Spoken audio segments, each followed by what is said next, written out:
Hello, my name is Monarch, and in this video, I'll be talking about why God must allow evil in the world. I'm basing my answer on biblical scripture and my own beliefs and knowledge I've gathered throughout my life. And although I'm taking the Bible as a basis for the answer, I'd be happy if people from all walks of life listened and shared their own thoughts. I will, however, explain some Christian concepts, or lore, if you will, so those who are not familiar with it may also understand the video thoroughly. To understand the nature of God regarding evil, we must first understand where evil came from. Most people will know the name of Lucifer and quickly relate him to evil. His name, coming from the Hebrew Hillel and later adopting the Latin Lucifer, means light bringer or morning star. This is a pretty name for someone who is portrayed as the essence of evil itself. According to Bible canon, Lucifer used to be a high-ranking angel in charge of music, and one of the most beautiful angels of all. The Bible speaks in Isaiah chapter 14 verses 12 and 13 about a morning star and how it has fallen from heaven, cast down to the earth because of his heart's desire to ascend to the heavens and raise his throne above the stars of God. The book of Isaiah is a compilation of prophetical writings, and as such, like most prophetic books of the Bible, it is written as a form of poetry. Knowing this, we should expect to encounter metaphors and other literary tools. In Isaiah chapter 14, verses 12 and 13, the author is using Lucifer's story as a parallel to the king of Babylon. Through this passage, we see that the king of Babylon's heart was being corrupted by the sprouting of greed and ambition in the same way Lucifer's heart was when he gave birth to evil and sin. By trying to become like God, and revolting against him in the process, Lucifer let his pride, greed, and jealousy overcome him. He was then cast down to earth, and his title of morning star stripped away and replaced with that of adversary, or Satan in Hebrew. This is the birth of evil. Remember earlier on in the video we talked about how Lucifer was cast out of heaven and onto earth?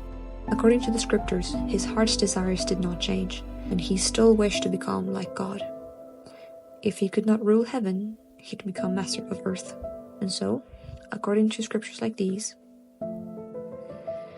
we can clearly see how Satan has dominion over the earth, being referred to with titles like the Prince of this world, the God of this world, and the Evil One. In Matthew chapter 4, verses 8 to 9, we see how Satan offers Jesus all the kingdoms in the world, implying he is the one controlling them if he is able to offer to give them away. Next stop is the Garden of Eden, an intersection between God's heaven and earth. Adam and Eve are living happily and according to God's design. They are made after God's image, the epitome of God's creation, but not quite God's themselves. In the garden, God has supplied all they need, and they need worry for nothing. Satan is already roaming earth, and his heart's desires have only grown stronger. He knows he cannot get to God, so he goes to the best next target. Genesis chapter 2 verse 9 explains how God had placed all kinds of trees available for Adam and Eve. Two of these trees, though, were not meant to be touched: the tree of life and the tree of knowledge of good and evil. Before continuing the story, I'd like to add some footnotes here. People tend to have doubts and questions about this specific part of the biblical story. Among them are, why put the trees in the first place? Why would God want to hide good and evil from mankind? Or why not just make Adam and Eve immune to Satan's influence? I won't answer these questions in depth today. However, if you'd like to know more, I can make a video about these in the future. Ultimately, these questions boil down to a concept that will surely get some eye rolls from some people listening to this video. Free will, a just God, and God being a father figure to us. Now, continuing the story, Satan took advantage of Adam and Eve's free will, which led to the first sin of humankind. Sin, in this video and all others I make, is to be understood as a transgression or a failure. The Hebrew word for sin, kata, has been translated and understood by Jewish and then Christian clergy as transgression of God's law. But the true essence of sin goes beyond just the law of God, just as much as God is much more than just his law. To sin, in its essence, is to transgress or go against God and his love. This concept starts making much more sense if we see God's commandments as a measure to protect us and to set us apart from the ways of the world. Eve's sin, or transgression, was not to eat from the fruit of the tree of knowledge. It was to hold the serpent, Satan's word, on higher regard than the word of God. Not only that, but she ate from that fruit after being told to gain wisdom and that she would be like God. Adam's sin was that he took Eve's word and influence in higher regard than that of God's, by placing themselves and others above God, and thus messing with the design. They transgressed. Having eaten from the tree, now mankind not only has free will, but has now become self-righteous. Now they do not look to God to determine what is good and what is bad. Now they have a personal view on it, and not everyone's is going to be the same. Humankind is now corrupted, severed from its source of life. Now, out of the garden, Adam and Eve must worry about a whole lot. Surviving is hard work, and they must learn to live without God always by their side. The spiral of sin and evil continues with Adam and Eve's sons, Cain and Abel. God never left humankind, and somewhere along the line instructed them that in order to cleanse themselves of sin, up until the death of Jesus, sacrifices were necessary. In these verses of Genesis chapter 4, verses 2 through 7, there are several things to point out. We can see that Cain brought some fruits of the soil, while Abel brought portions from some of the firstborn of his flock. Cain's offering wasn't looked upon favorably, but he was given another chance to do what is right. Most scholars who have studied the Bible believe that it wasn't a matter of whether God liked the livestock or the vegetables best, but the heart of each brother and the origin of each of the sacrifices.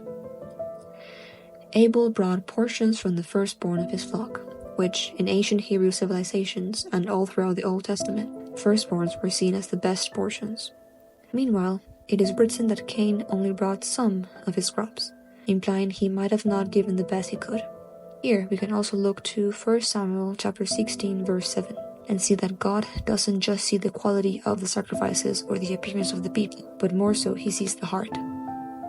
This, along with the indication that Cain was very angry, leads us to imply that the reason God didn't favor Cain's sacrifice was because his heart was not in the right place.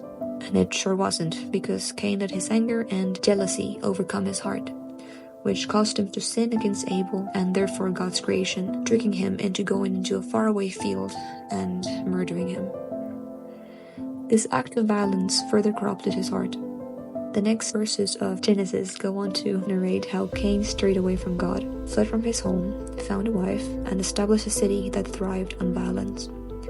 This violent, godless culture reaches peak with Lamech, one of Cain's descendants. What started with one corrupted heart and a self-righteous view of the world turned into a world full of chaos and sin. You might ask then, if God is almighty, why doesn't he just stop it? Or maybe even, if his world is now so far from his original design, why not just start fresh? Thing is, he did. That's the story of Noah. Noah was the son of Lamech, but he was looked upon favorably in God's eyes. Noah and his family survived the flood by building a raft, caring for 2 animals of every kind and staying there for a little over a year. God then promised never to wipe the earth like he had just done, and used the rainbow as a symbol of his promise. Sometime after, Noah and his family sinned as well. From Genesis chapter 9 verse 20 onwards, we are told that Noah planted a vineyard and got drunk with the wine he made from it. One day he became so drunk he laid naked in his tent. One of Noah's sons, Ham, saw Noah in his naked and drunken condition, and instead of helping him, he went and told his brothers about it. This can reflect what Ham's heart and character might have been like. Noah's other 2 sons helped him in a respectful manner, and once Noah realizes what had happened, he goes on to bless his sons Shem and Japheth, but curses Canaan, one of Ham's sons. It is believed that Noah could not curse Ham himself because he had already been blessed by God. Canaan was then affected by the sin of his father, and, needless to say, Noah also transgressed when he cursed Canaan. The story of the Bible continues with the descendants of Noah and his family up until the present day, and sin continued on with them.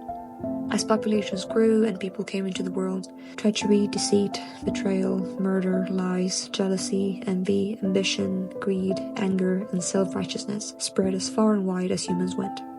People are not born into a clean slate of circumstances.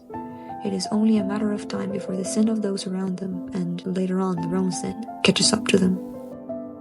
Finally, the reason why God cannot just stop the cycle of sin is because of his just nature. Actions have consequences, and what we decide to do with our lives is on ourselves alone. Neither God nor Satan force our hand, they are merely influences, and the choices we make lead us down a path that affects not only us, but those around us, and sometimes even beyond just those we know. If God were to get rid of evil, then he would have to get rid of sin. And if he were to get rid of sin, he'd have to strip us from our free will and force us to do what is right, because that is the only option we would have, not because it is what really lies in our hearts. And it is not just to leave us without a choice.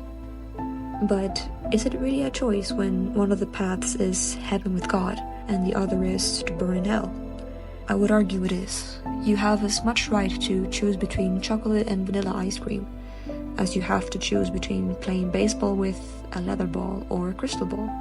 I may also choose to tell you that if you play with a crystal ball, it will break and cut your face. If you go ahead and play with the crystal ball, and naturally it breaks as you hit it with a bat, will you get angry at me for warning you about the consequences of an action? No one is exempt from evil and sin, not even Christians. Life is full of hurt and danger and sin. We live in a broken world, and everyone without exception experiences the effects of its brokenness. The only difference between those who believe in God and love him and those who don't is that the believers' sins have been cleansed, they have been redeemed, and now have a safe place to go to amidst the pain and evil of this world. Thank you very much for staying and listening to what I had to say. Hopefully this video taught you something new or made you reflect on things you already knew. If you have any other questions or topics you'd like to talk about, please leave it in the comments. Until next time!